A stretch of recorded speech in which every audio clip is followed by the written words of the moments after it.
My name is Lillian, and I came into this world as an afterthought, born to parents who were already in their 40s. They already had a 10-year-old daughter, Kendra, whom they considered more than enough. "We didn't plan for you," my mother often said, adding, "No, not maliciously." But it sounded as if she were talking about the weather, devoid of emotion, as though it were an ordinary fact unworthy of special attention. If it weren't for my grandparents' persistence, she probably wouldn't have spoken about it at all. But the message was clear: I was here solely because of them, their desire for a second granddaughter. My grandparents rejoiced when they learned I was coming into the world, while my parents treated it more like an unwanted obligation. By then, Kendra was already fully immersed in her teenage life. She wasn't cruel or mean to me, but she didn't gravitate toward me either. Her behavior leaned more toward indifference. While I sat in the corner of our living room, playing with my dolls, Kendra sprawled on the couch with her phone, chatting with friends about boys and her plans for college admissions. "Kendra, sweetheart, don't forget to prepare for the SAT," Mom would say, carefully packing textbooks into her backpack. Meanwhile, I sat at the kitchen table, hoping someone would notice how much I needed help with my homework. But no one noticed.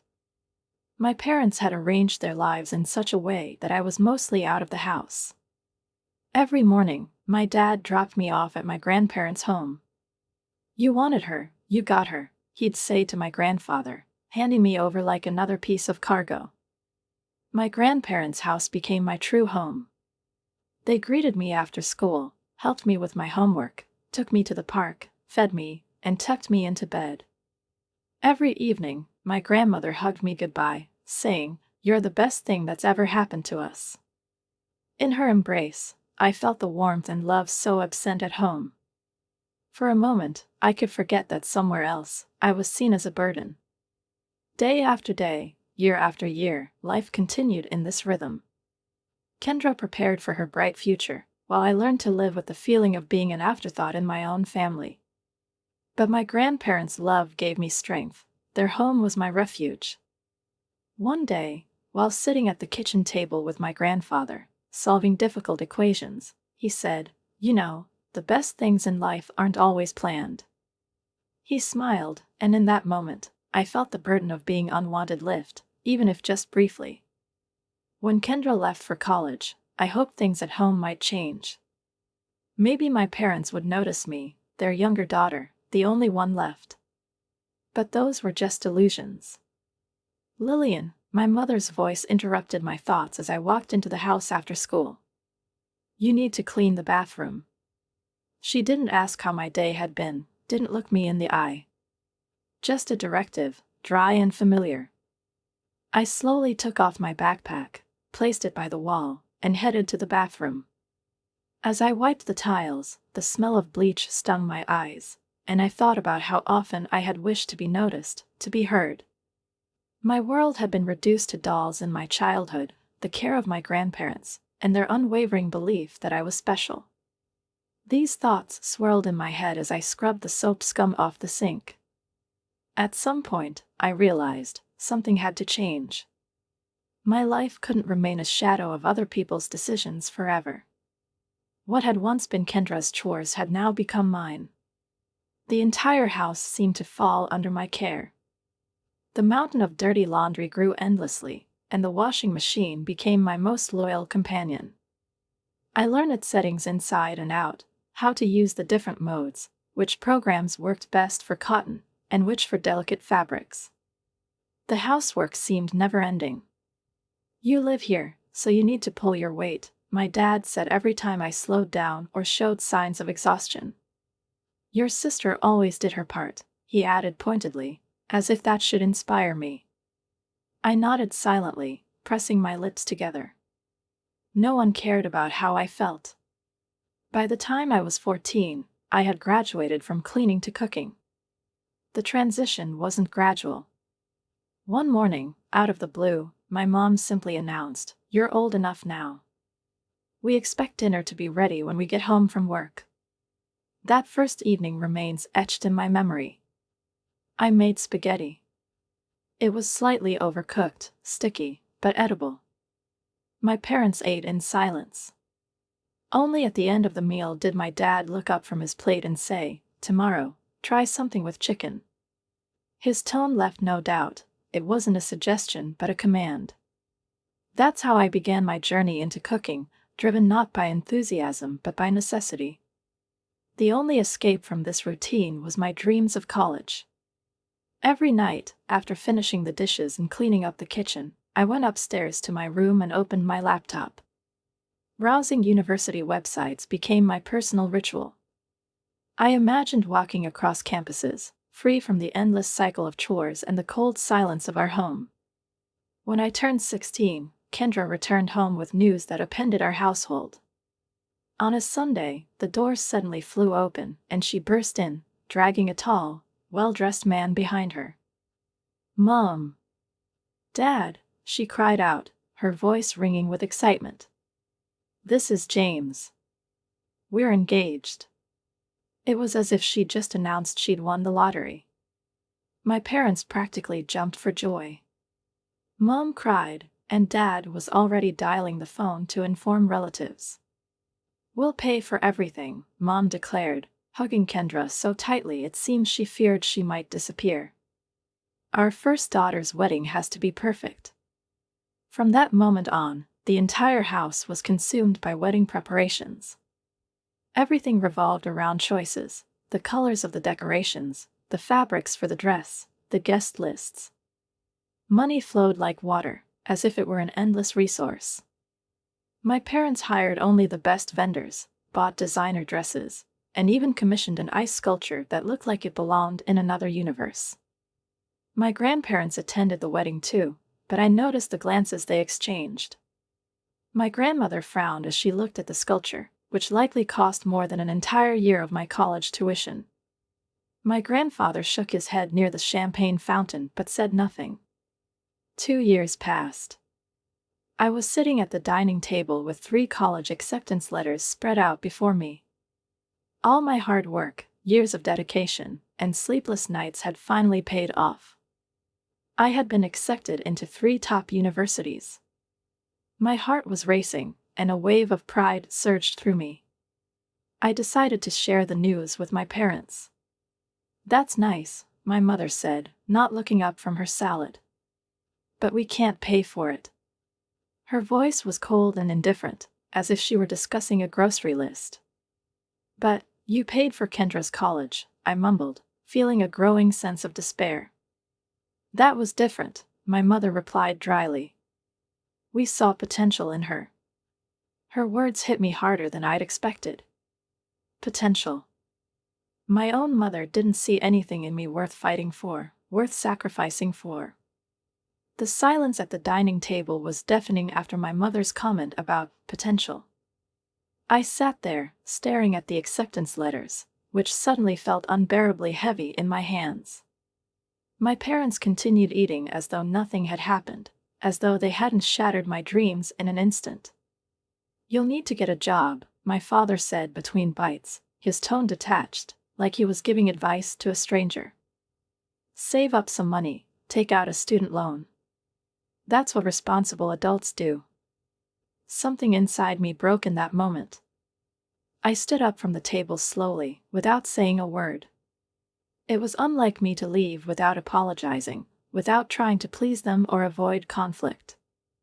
But my hands were trembling as I walked to my room, and, grabbing my phone, I did something I'd never done before.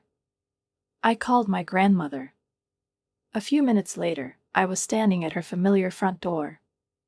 My heart was pounding, and tears streamed down my face, leaving salty tracks on my cheeks. My grandmother opened the door and, without asking any questions, pulled me into a hug.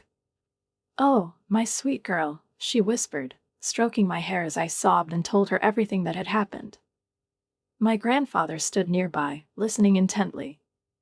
His face remained stern, but there was a flicker of something in his eyes that I couldn't quite decipher. When I finished, they exchanged a knowing look. "Lillian," my grandfather said, taking my hand, his voice soft but firm. "We expected something like this." "What do you mean?" I asked, surprised. We've seen how they've treated you all these years, my grandmother interjected. We knew they might do the same with your education, just as they've squandered their savings on Kendra. They've always put her first.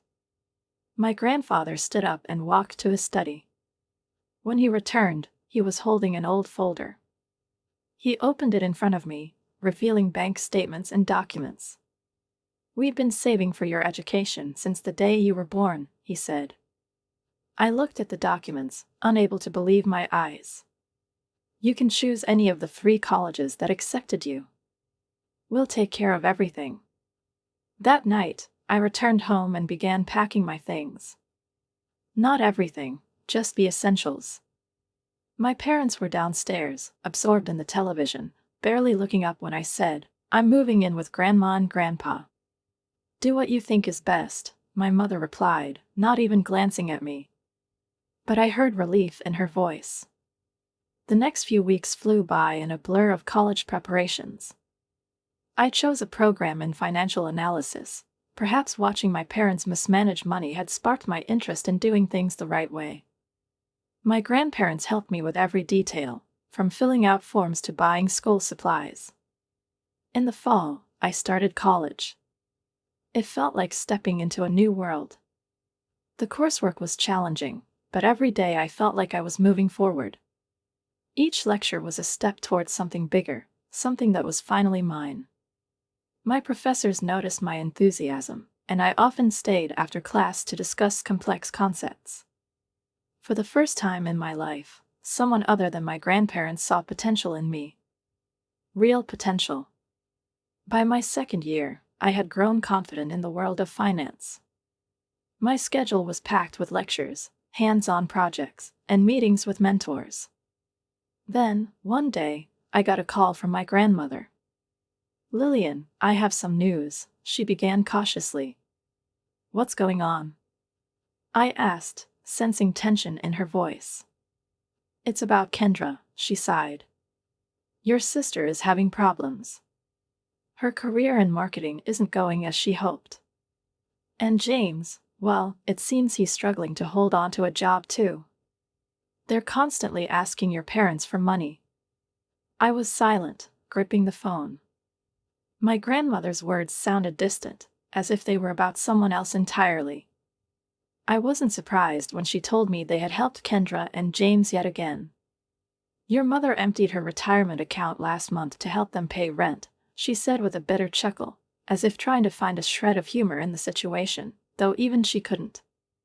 A year later, things only got worse. Kendra and James could no longer afford rent, even with my parents' help. They moved back into our house, into my old bedroom. I couldn't help but recall how I'd kept that room spotless for years, my only personal space where I could hide from the world. Now, it belonged to them, a bitter irony that was impossible to ignore. While Kendra and James tried to piece their lives back together, mine seemed to be on the rise. My professors at university helped me secure internships at several prestigious financial firms. I discovered that I genuinely had a knack for solving complex financial problems. Each new challenge was a puzzle I embraced, and every completed project reinforced my confidence that I had chosen the right path. Lillian, you have a natural instinct that's hard to develop but easy to recognize, my supervisor at Morgan Stanley said during one of my evaluations. We'd love to have you back next summer. Those words warmed my heart like nothing ever had before. I focused on my studies and work, avoiding thoughts of my family as much as possible. The only connection I maintained with home was through my weekly calls to my grandparents. But when I visited them during my final year of university, something was different. The moment I stepped into their house, I felt it. My grandmother greeted me with her usual smile, but it looked strained. My grandfather, who was always ready with a joke, sat quietly in his favorite chair, a shadow of his former self. The atmosphere in the house was heavy, almost tangible. What's going on? I asked over dinner, watching them push food around their plates more than eat it. And don't tell me it's nothing. I know you too well. They exchanged a glance, the kind I'd seen so many times before, when they were trying to protect me. Finally, my grandfather spoke. "Your parents came by last week," he said, his voice weary, as if he'd replayed this conversation in his mind over and over. "Why?" I froze, my eyes fixed on him. "They wanted their inheritance early," he said, avoiding my gaze. The fork slipped from my hand, clattering onto the plate. "What do you mean?" "They're having trouble with the banks," my grandmother interjected, clearly trying to soften the blow. "Multiple loans, credit card debt. They said they needed $200,000 to avoid bankruptcy." My breath caught in my throat. "And you gave them the money?" My grandfather nodded silently. "We had to, Lillian. They're still our daughter and son-in-law, no matter what." I could feel anger building inside me. "That was your savings," I whispered, my voice trembling. "Most of our savings, yes," he admitted, looking away. "After everything they've done?" I couldn't hold back any longer, the rage spilling out. "After they never had money for my education, treated me like a servant, and now demand money from the only people who ever truly cared about me?" "My dear," my grandmother reached across the table and gently placed her hand over mine. "We understand why you're upset. But what's done is done. It will be all right." But I couldn't accept that. The anger boiled inside me. My parents had always managed to escape the consequences of their actions, shifting the burden onto others. And now they had dragged my grandparents into it. They couldn't say no to Kendra, they couldn't manage their finances, and it was always someone else's problem. Meanwhile, my hard work continued to pay off. By the time I graduated, I had glowing recommendations from my professors and an impressive record of internships. I knew my career was just beginning, but deep down, I felt I needed to do something to right the wrongs my parents had caused. I landed a position at one of the leading financial firms in the city, and my starting salary was more than I had ever dreamed of. My life changed quickly. I found a modest but cozy one-bedroom apartment, nothing fancy, but clean, safe, and, most importantly, mine. Every morning, I woke up grateful that I no longer had to cook breakfast for anyone but myself. My career flourished. I threw myself into my work, taking on every new challenge with determination. The projects grew more complex, but they only fueled my drive. Promotions came one after another, and bonuses I couldn't have imagined as a teenager became a reality. Within a few years, I saved enough for a down payment on my own home. The day I signed the mortgage documents was a triumph. For the first time in my life, I felt that everything I'd achieved was solely the result of my own efforts. In that moment, I couldn't help but think of my parents and Kendra. What did they know about my success? We hadn't spoken in years. But their lessons in how not to manage money, had become my greatest motivator. Everything changed the day the phone rang. "Lillian, it's your grandfather." My grandmother's voice trembled. He had suffered a massive heart attack. By the time I reached the hospital, he was gone. Grandma, who had been with him for over 50 years, seemed to lose the spark of life. She tried to stay strong, but her smile became faint and rare. I visited her as often as I could, but less than 2 months later, she passed away to join him. I took it upon myself to organize Grandma's funeral.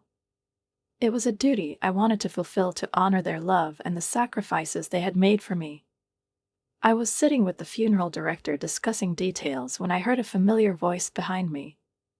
"Lillian, do you need help?" I turned and saw my mother.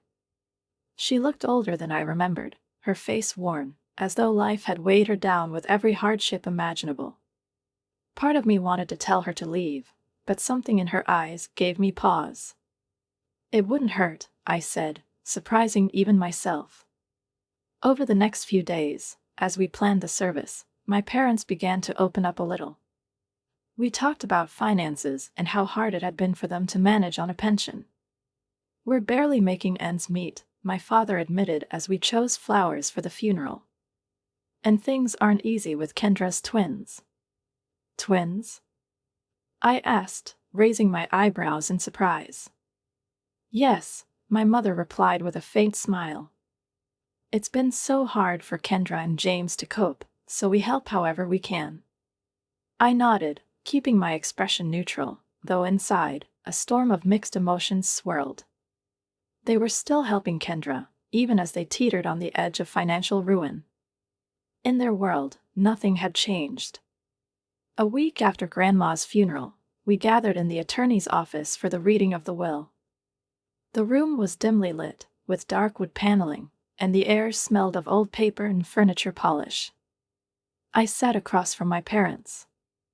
Kendra and James slumped in chairs next to them, their faces a mix of weariness and irritation.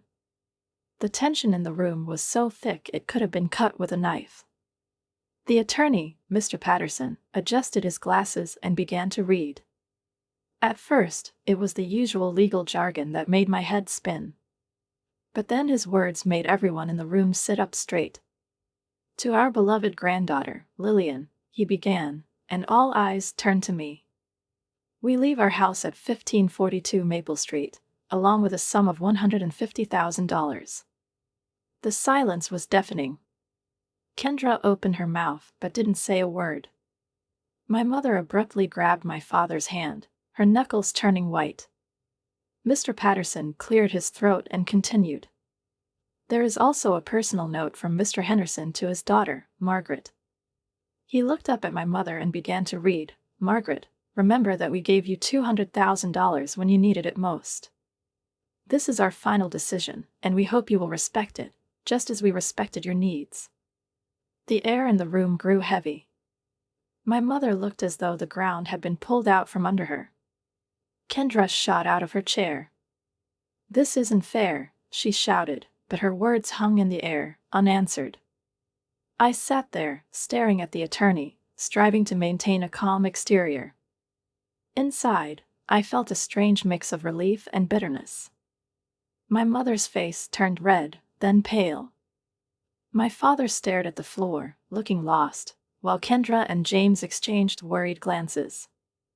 Mr. Patterson finished reading the will, gathered his papers, and left the room. But the tension in the air lingered. In the parking lot, my parents caught up to me, and all the composure they had shown during the funeral melted into visible anxiety, almost desperation. Lillian, sweetheart, my mother began, her voice trembling as she tried to inject warmth into her words. Warmth I didn't feel. You have to understand, we always thought we would inherit the house. We were counting on it. We're struggling, my father added, running a tired hand through his graying hair. The mortgage, the expenses for Kendra's family, the boys. We really could use that house. I looked at both of them, and all those years of being an afterthought, years of their neglect, rejection, and constant reminders of my unimportance, flashed before my eyes. They had never supported me, never even helped with my education, and now here they were, standing in front of me, pleading. No, I said firmly, meeting their eyes. The house is mine. This is what Grandma and Grandpa wanted. They didn't give up. They followed me as I walked to my car, their voices growing more desperate. Kendra joined them, her tone urgent. Lillian, my boys need a yard to play in. You understand that, don't you?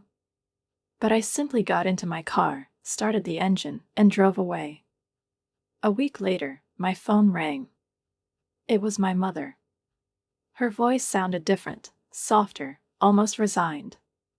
Lillian, we'd like to invite you to dinner. Just to talk. We miss you. I hesitated for a long time, but something in her tone convinced me to say yes. I decided to go, despite every warning bell going off in my head. Driving up to my childhood home felt strange, like traveling back in time. But the house looked different. The paint on the walls was peeling, the gutters sagged, and the once pristine lawn was overgrown and uneven. Inside, I noticed the same changes. The house was cluttered with things, yet everything seemed clean, as if they were trying to mask the neglect with tidiness. Kendra's twins, Tommy and Jake, were running in circles around the living room, screaming and laughing. James was trying to calm them down, but he looked completely overwhelmed. The boys were adorable, with Kendra's light eyes and James's dark curly hair. Lillian, my mom, approached me with a smile and hugged me. It was an awkward embrace, but I allowed it to happen. "We made your favorite roast," she said enthusiastically. "That's not my favorite," I replied automatically. "It's Kendra's favorite." An awkward silence filled the room as my father cleared his throat in an attempt to diffuse the tension. "Well, why don't you tell us what your favorite is? We'd love to know." Those words surprised me. It seemed, for the first time, they were genuinely interested. Over dinner, they asked about my job, my apartment, even my hobbies. They listened as I talked about my work in finance, though I could tell much of it went over their heads. That dinner was the first of many. Gradually, I began visiting them more often, especially during holidays. I brought gifts for the twins, who adored their Aunt Lillian, as they called me. Sometimes, I even helped Kendra with chores around the house. When my parents mentioned that the house needed repairs, I found myself offering to help. I paid for a new roof, restored the heating system, and repainted the exterior. Each time I wrote a check, my mom would cry, hugging me and whispering, "You're too kind to us. We don't deserve it." "You're right," I thought to myself. But I never said it out loud. Despite everything, despite all the years of pain, neglect, and loneliness, part of me still hoped that people could change. Years passed, and my career continued to thrive. Each promotion opened new doors, and my investment portfolio grew at a pace I had never imagined. The financial stability I achieved gave me a sense of confidence that had been foreign to me in my youth. Meanwhile, my relationship with my parents seemed to strengthen. They grew older, softer, and, I believed, more grateful. By now, both of them were in their 70s. One evening, during our traditional Sunday dinner, I noticed my father struggling to rise from his chair. His once confident movements had become slow and unsteady. It made me think. "This house isn't right for you anymore," I said, pushing my plate aside. "I want to buy you a new house. Something single-story, with a nice garden that's easy to maintain. Comfortable and practical for your retirement years." Their reaction took me by surprise. Genuine tears of joy sparkled in my mother's eyes, and my father, nodding, managed to say, That's too much, Lillian. We don't even know how to thank you." In the weeks that followed, we toured houses together. I knew what I was looking for: a quiet location, peace, spacious rooms, no stairs. Finally, we found it: a ranch-style house in a serene neighborhood with wide doorways, a neat garden, and a cozy porch. When I signed the check, my parents couldn't contain their excitement. "We need to have a housewarming party," my father declared, smiling in a way that reminded me of those rare childhood moments when he genuinely seemed happy. "It's the least we can do to show our gratitude." I agreed. "Let me know when you set the date," I said, imagining myself handing them the house deed in front of friends and family. But weeks went by, and the invitation never came. "We're still planning," my mom said when I asked about it. "You know how hard it is to organize something like this. We want everything to be perfect." "We'll let you know soon," my father added. But their vague answers left me unsettled. One evening, after another evasive conversation with my mom, I found myself opening Facebook. Kendra's name popped into the search bar. I hadn't looked at her profile in years. We weren't connected on any social media. But the latest post, uploaded just a few hours earlier, stopped me in my tracks. "So excited for Mom and Dad's housewarming this Saturday. The house is amazing. I can't wait to celebrate with family and friends." My heart began to race. I kept reading. Dozens of comments from relatives and friends confirmed their attendance. Photos of decorations, catering, even floral arrangements, everything indicated that the preparations had been underway for weeks. I froze. They hadn't just forgotten to tell me the date, they had deliberately excluded me from their plans. A mix of anger and hurt filled my chest. My hand trembled slightly as I dialed my mom's number. "Hi, Mom," I began with an almost casual tone, suppressing the storm of emotions inside me. "I was just wondering if you've set a date for the housewarming yet?" "Oh, not yet, dear," she replied so calmly that it made me want to scream. "Probably in a couple of weeks. We're still working out the details. We want to make sure everyone can come." Everyone except me, I thought, gripping the phone tightly. On Saturday evening, I parked my car a block away from their new house. The sounds of music and laughter reached me, breaking the silence of the warm summer night. Through the large windows, I could see people laughing and mingling in the brightly lit living room. I recognized many of them, relatives, my parents' friends, acquaintances of Kendra and James. Decorations, candles, a large table filled with catered dishes. It all looked perfect, just as my mother had promised. I stood by my car for a long time, staring at the house I had given them, a house that, it seemed, had no room for me. My heart ached, but I couldn't bring myself to walk up to the door. Instead, I stood in the shadows of the trees, listening to the echoes of their celebration, feeling the resentment grow inside me. The front door, of course, wasn't locked. They had been expecting everyone except the person who had actually paid for the house. I slipped inside quietly, following the sound of my father's voice coming from the living room. "After all these years of hard work, we finally did it," he said, standing in the center of the room, addressing a group of attentive guests. "And let's not forget about Kendra," my mother added proudly. "She helped so much with the down payment. Such a wonderful daughter, always looking out for her parents." Someone in the crowd commented admiringly, "Not like some people." "Yes, our younger daughter doesn't help us at all," my mother said meaningfully.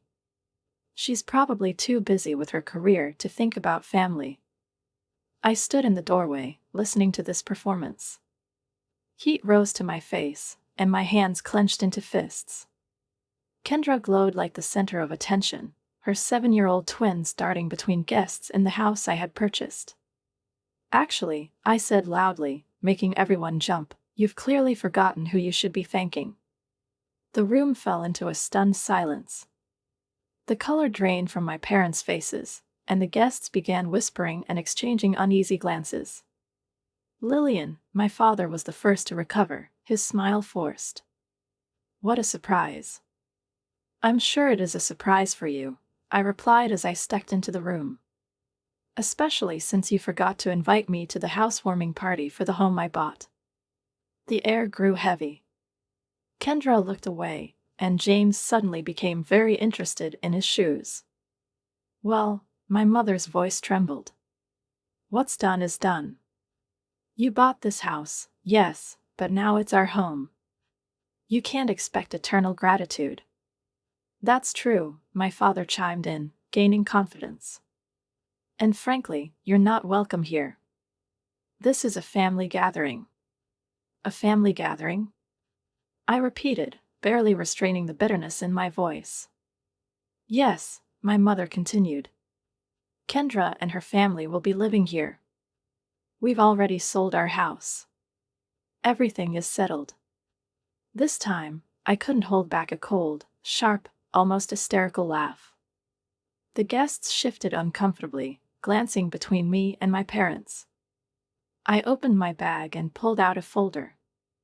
"It seems there's something you've overlooked," I said, flipping it open and taking out the documents. "This house belongs to me.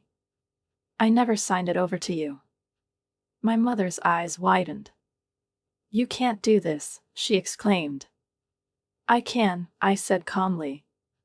"And I was going to give it to you tonight, at a real family celebration. But you've already shown me what family means to you." My mother's face turned ashen. My father opened his mouth, trying to say something, but the words caught in his throat.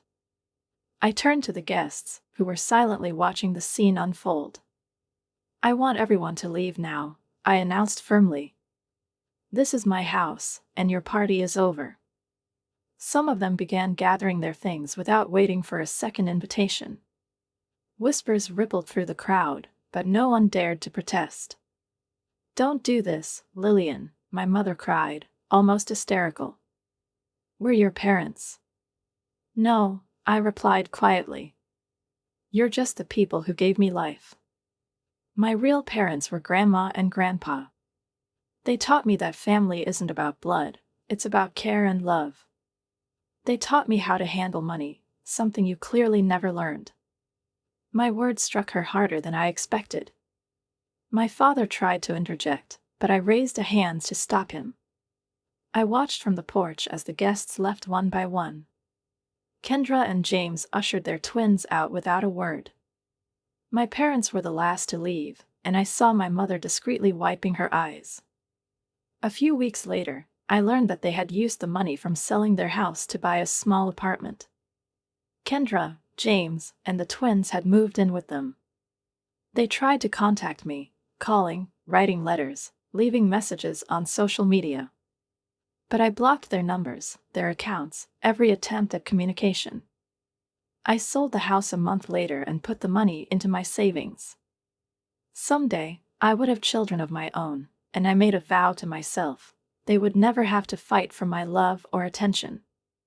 I would love them equally and unconditionally, the way Grandma and Grandpa had loved me.